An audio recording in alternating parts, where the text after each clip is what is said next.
जहां एक तरफ क्या अमेरिका ने अब परमाणु हथियारों को लेकर एक खास ऑर्डर दे दिया है और ये ऑर्डर बहुत ज्यादा महत्वपूर्ण माना जा रहा है, तो वहीं दूसरी तरफ चाइना ने पीएम मोदी के यूक्रेन जाने पर क्या बोला है। जियोपॉलिटिक्स में बहुत कुछ चल रहा है, हमेशा की तरह जानने को मिलेगा बहुत कुछ। आइए जानते हैं इन खबरों को विस्तार से। इस वक्त ना एक बहुत ज्यादा चर्चा का विषय बन गया है। मंगलवार को प्रकाशित न्यूयॉर्क टाइम्स की रिपोर्ट में कहा गया कि अमेरिका के राष्ट्रपति जो बाइडेन ने रूस, चीन और उत्तर कोरिया के साथ संभावित कोऑर्डिनेटेड परमाणु टकराव की तैयारी के लिए अमेरिकी परमाणु रणनीति को मंजूरी दे दी है। मंगलवार को व्हाइट हाउस ने कहा है कि इस योजना को अमेरिकी राष्ट्रपति ने इस साल की शुरुआत में मंजूरी दी थी। ये किसी एक देश या खतरे की प्रतिक्रिया नहीं है। प्रवक्ता सीन सेवेट ने कहा कि हालांकि स्ट्रेटजी गोपनीय है, लेकिन इसका अस्तित्व किसी भी तरह से गुप्त नहीं है। इस साल की शुरुआत में जारी किए गए गाइडेंस किसी एक इकाई, देश या खतरे की प्रतिक्रिया नहीं है। न्यूयॉर्क टाइम्स ने बताया कि न्यूक्लियर डेटरेंट नीति चीन के परमाणु शस्त्रागार के तेजी से निर्माण को ध्यान में रखकर बनाई गई है, जो अगले दशक में अमेरिका और रूसी भंडार के आकार और विविधता को टक्कर देगा। ये तब आया है जब रूस के राष्ट्रपति व्लादिमीर पुतिन ने यूक्रेन में परमाणु हथियारों का उपयोग करने की धमकी दी है। अमेरिका स्थित आर्म्स कंट्रोल एसोसिएशन ने कहा है कि वो समझता है कि अमेरिकी परमाणु हथियार रणनीति और रुख वही है जो प्रशासन की 2022 परमाणु रुख समीक्षा में कहा गया है और रूस से हटकर चीन की ओर कोई बदलाव नहीं हुआ है। आर्म्स कंट्रोल एसोसिएशन के कार्यकारी निदेशक डेरिल किम्बॉल ने कहा है कि अमेरिकी खुफिया अनुमानों से पता चला है कि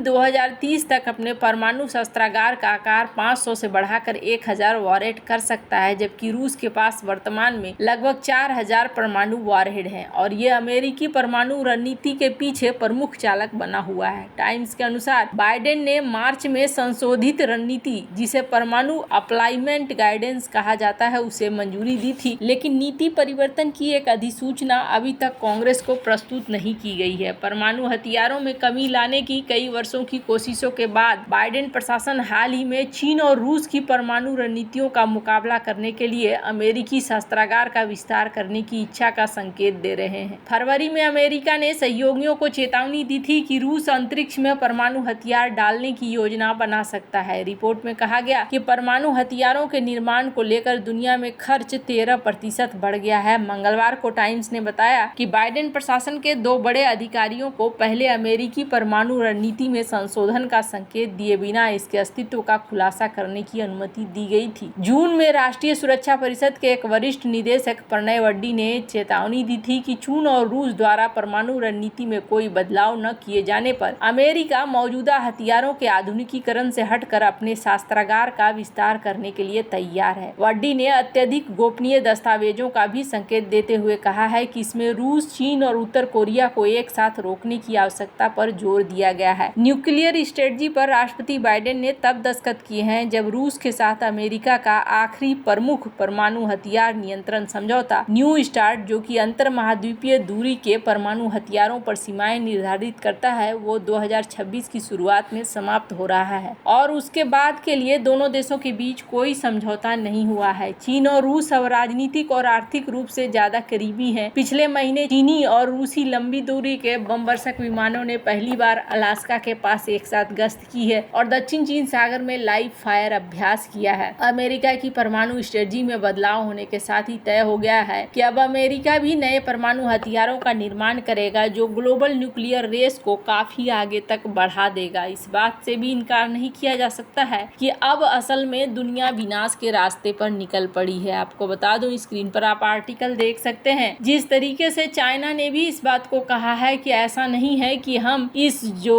बदलाव आया है इस बदलाव को हल्के में ले रहे हैं, हम भी इसे सीरियसली ले रहे हैं और सीरियसली समझ रहे हैं जो रिपोर्ट आई है। हालांकि इसी बीच जापान ने भी अमेरिका से ये बात करी है कि ताइवान की सुरक्षा को लेकर हमें एक साथ बैठने की जरूरत है, एक साथ बात करने की जरूरत है। खैर, अब जहां एक तरफ ये पूरा सीन हो रहा है, तो वहीं दूसरी तरफ अब चाइना का भी मत आ गया है पीएम मोदी को लेकर, जो पीएम मोदी की यात्रा यूक्रेन को हो रही है। भारत के प्रधानमंत्री नरेंद्र मोदी ने कहा है कि वो कीव की यात्रा के दौरान यूक्रेन और रूस के बीच संघर्ष के शांतिपूर्ण समाधान समाधान पर अपना नजरिया रखेंगे। मोदी बुधवार को पोलैंड के लिए रवाना हुए, शुक्रवार को कीव का दौरा करेंगे। अपनी यात्रा पर निकलने से पहले मोदी रूस यूक्रेन युद्ध पर दृष्टिकोण साझा करने की बात कही। यूक्रेन के साथ राजनयिक संबंध स्थापित होने के बाद 30 साल में किसी भारतीय प्रधानमंत्री की यूक्रेन की ये पहली यात्रा है। भारतीय विदेश मंत्रालय के मुताबिक पीएम मोदी ने 21-22 अगस्त तक पोलैंड के दौरे पर रहेंगे। इसके बाद वे ट्रेन से यूक्रेन के लिए रवाना होंगे। पोलैंड और यूक्रेन के लिए मोदी ने अपने प्रस्थान से पहले एक बयान में कहा है कि एक मित्र और साझेदार के रूप में हम इस क्षेत्र में शांति और स्थिरता की जल्द वापसी की उम्मीद करते हैं। मोदी की यूक्रेन यात्रा उनकी मॉस्को की यात्रा के कुछ हफ्ते बाद हुई है। मॉस्को दौरे के दौरान नरेंद्र मोदी युद्ध को लेकर रूसी राष्ट्रपति व्लादिमीर पुतिन से भी बात कर रहे हैं। मोदी ने इटली में ग्रुप ऑफ 7 शिखर सम्मेलन के दौरान यूक्रेनी राष्ट्रपति वोलोदिमीर जेलेंस्की से भी मुलाकात की। भारत ने बार बार यूक्रेन और रूस से अपने मतभेदों को सुलझाने के लिए बातचीत और कूटनीति के जरिए चीजों को हल करने के लिए कहा है, पर इसके बावजूद चीजें अभी यहाँ पर हल वाले रूप में नहीं दिख रही है। यूक्रेन के नेताओं ने भारत से देश के